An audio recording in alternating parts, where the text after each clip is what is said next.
আসসালামু আলাইকুম প্রিয় দর্শকরা, কেমন আছেন? আশা করি সবাই ভালো আছেন। আমি এতটুকু ভালো না।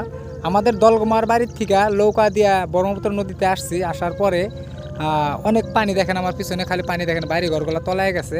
তো এখন আমি এরকম একটা পরিস্থিতিতে আছি, নাও দিয়া নামায় থেকে গেছে আমারে। তো এখন আমার বাবা আস্তে আস্তে একদম বুকের মাথায় দেখো, বাড়ি ঘর কিন্তু দেখা যাইতেছে না।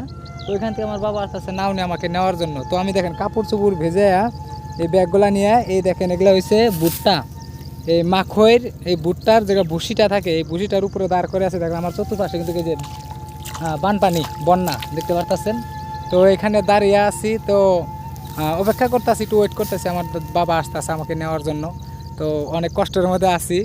তো বাবা আর মা এখানে থাকে, আমরা সব পরিবার আমরা ওই দিকে নদীর ওই পারে। তো বাবা মা থাকে এখানে।